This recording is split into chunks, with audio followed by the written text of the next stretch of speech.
Another cold February morning. Adjust. Good morning. How are you?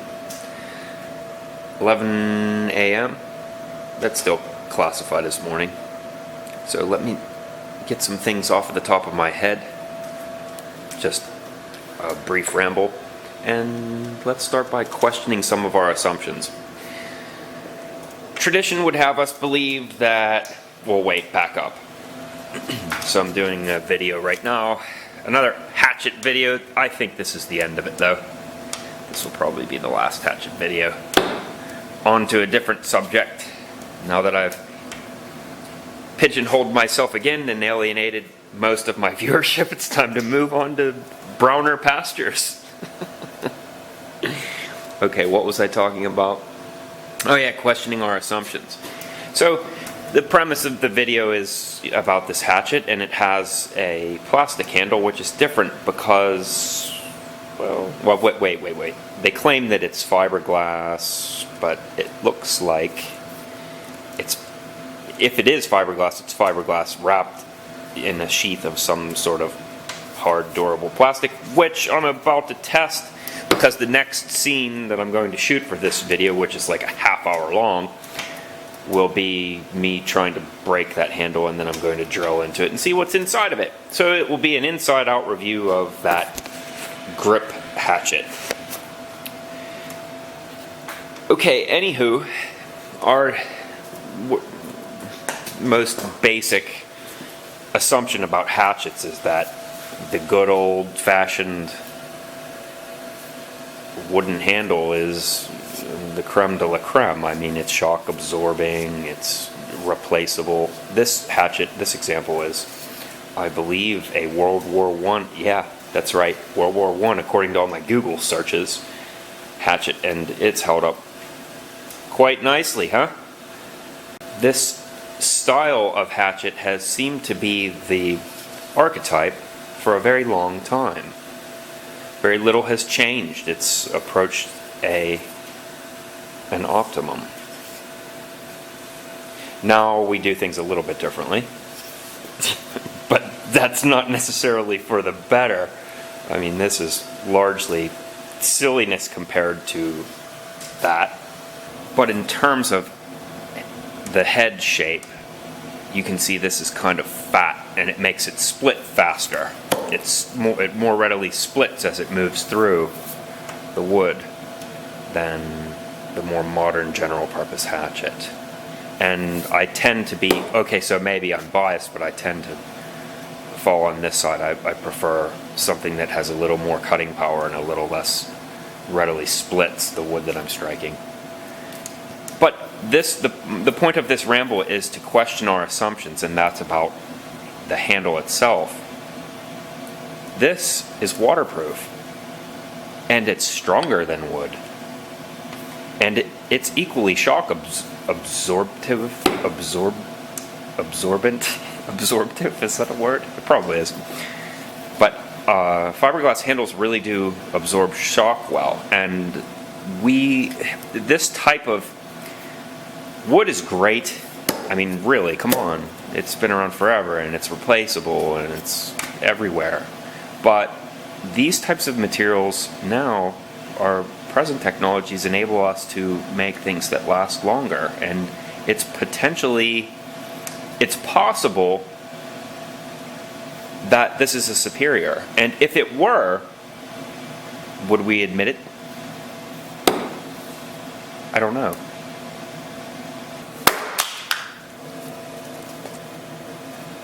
It's hard to admit when your assumptions are incorrect. Look at that. It's going nice now. Oh, lovely little stove. I hope the fan isn't too distracting. It's noisy. It even has a coffee warmer. None of this wood is properly seasoned. For those of you who don't know, you can't just take a log, chainsaw it, and then split it and throw it on the fire because it's so filled with water. I mean, really, really filled with water. I've tried a couple times to burn some logs, but you can't.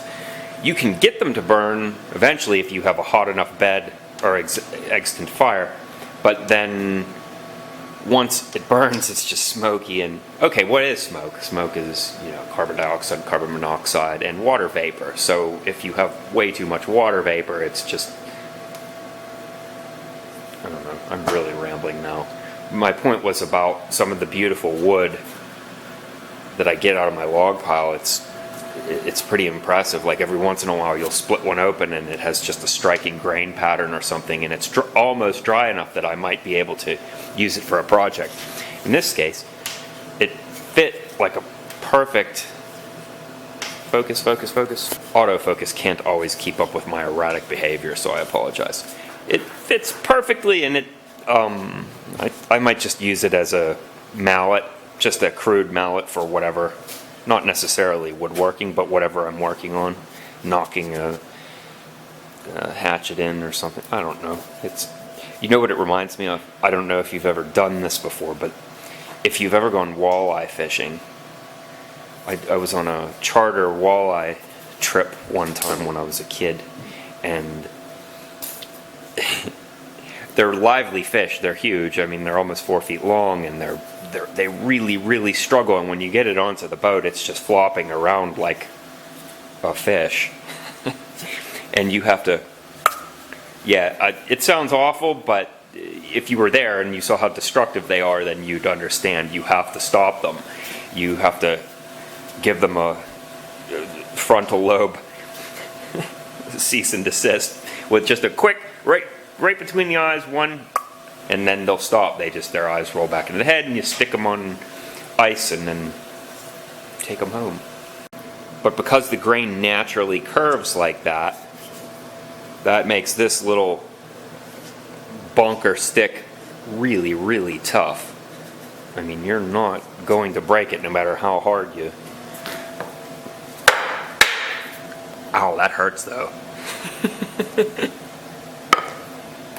Oh shit, that really hurts. See, what have we learned? Question your assumptions. Is a wood handle really the perfect shock absorber? Not necessarily.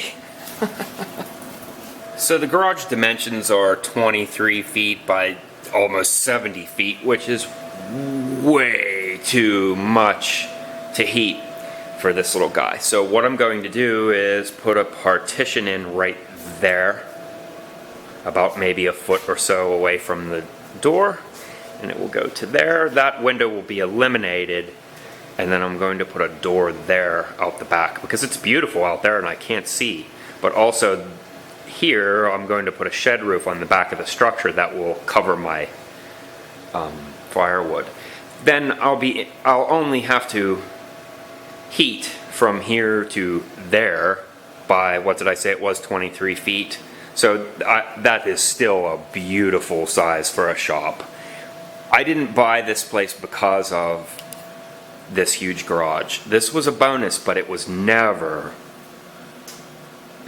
what we had intended. We never wanted this much. And it's just clutter because I'm in the middle of so many, quote, improvements.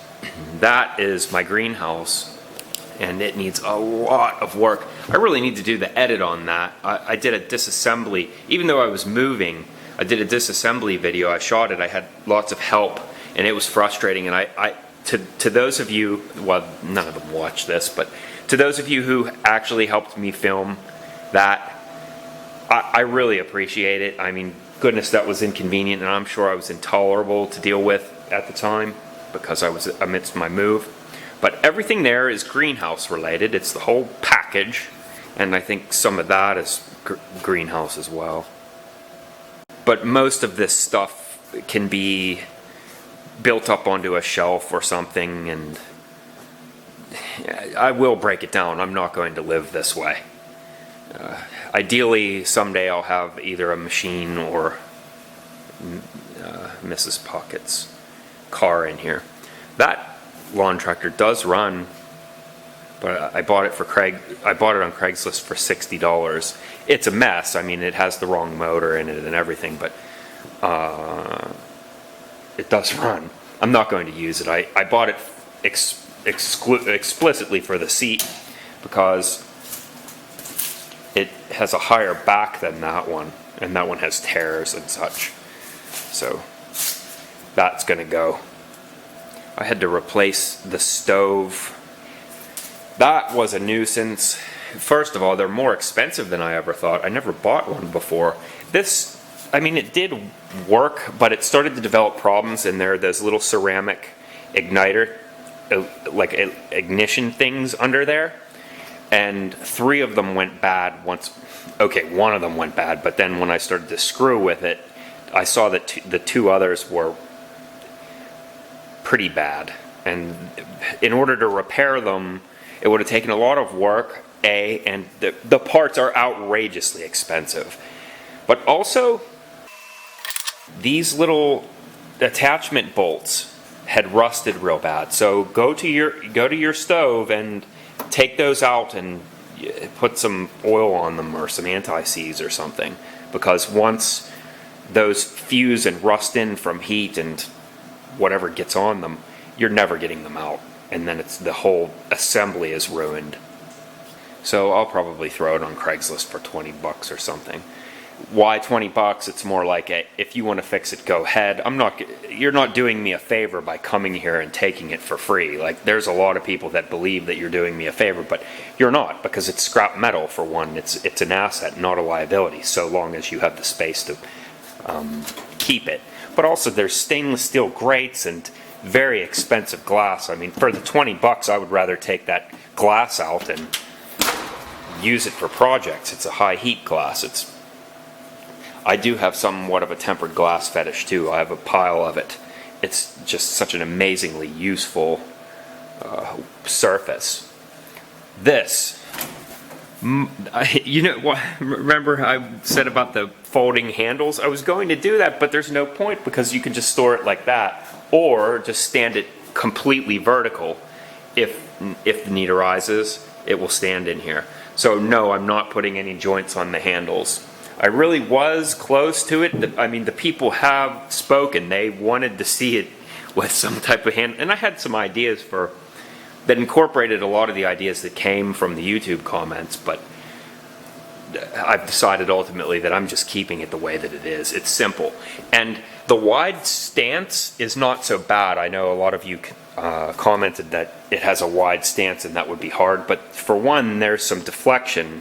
They squeeze in as you use it. And for 2, it's not that uncomfortable. The wide stance is surprisingly not bad, but this is a must. Rubber handle, screwed in, and I can't believe that it hasn't broken. I thought that I would yank them out, because I really tug on them. It's pneumatic, air hose. But I thought that the screws something would have broke by now, but it really takes abuse. You can pull a whole loaded cart as much as you can pull with just that, and it doesn't seem as though it's close to breaking. My shop is starting to take form and settle in now. This is one of the workbenches that I built. I have a build video on my main channel for that. And there's the other one. That's not going to be its permanent home.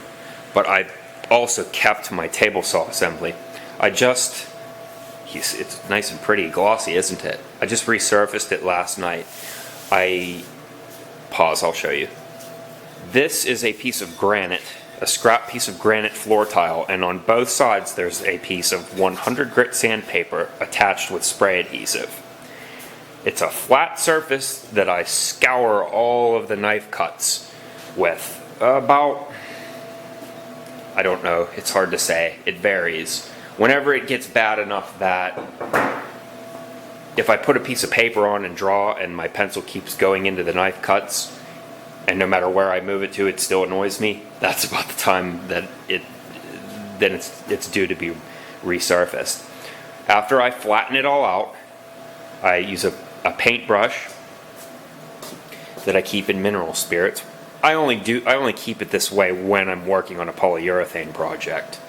But Now, when I was a kid and trying to use polyurethane, I would waste so much. But now, I just made a little footstool, and you know, I did that and some other touch-ups.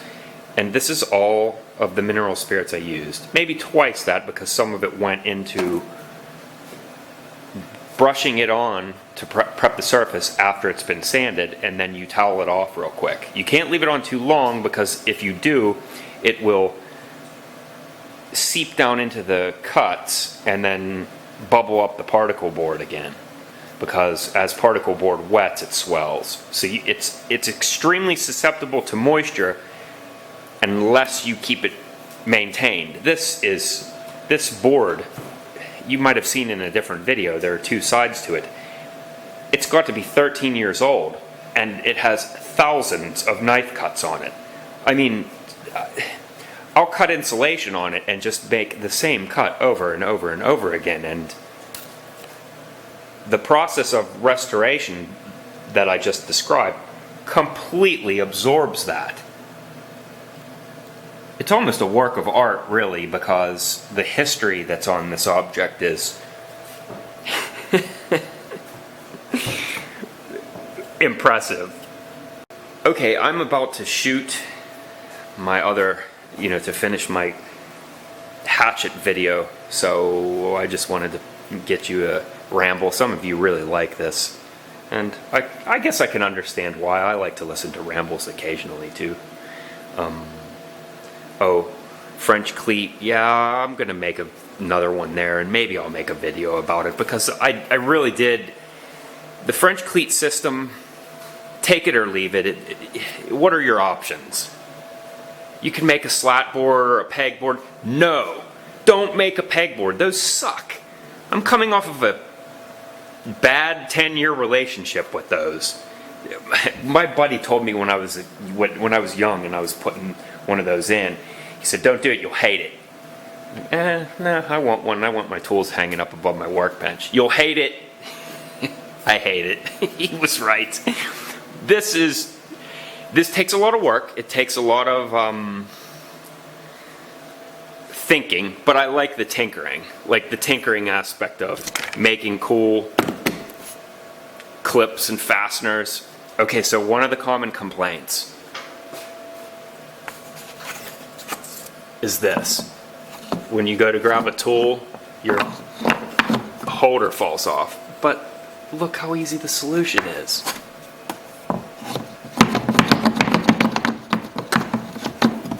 So don't let that discourage you from making this. Is it the greatest system in the universe? I don't know. I haven't had every system in the universe, but so far so good. I'm enjoying it. I attack things that bother me quickly. When something bothers me, I don't tolerate it. I'm very petty in that way, that I have a very low tolerance for inconvenience while I'm working, like things that fall off or get in my way. I kind of work like a hurricane, and I'm trying to get my ideas down as quickly as I can and my project finished as quickly as I can, and inconveniences infuriate me. So that said, I would have ripped this out already if it pissed me off.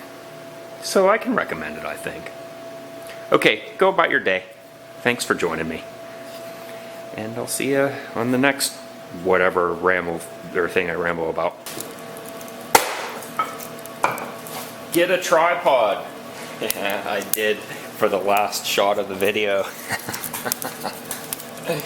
Speaking of which, of low quality videos, I'm probably going to reduce my efforts here on the second channel and move back to Pocket 83, because I'm slipping into irrelevance, and this channel is, let's be honest, it's kind of boring. So I do still have some math and geometry and puzzles and toys. I still have lots of ideas like that in my head. I've been writing a lot of scripts for it, and as soon as the spring breaks, I'll probably be moving back to that. Zero tolerance for annoyance.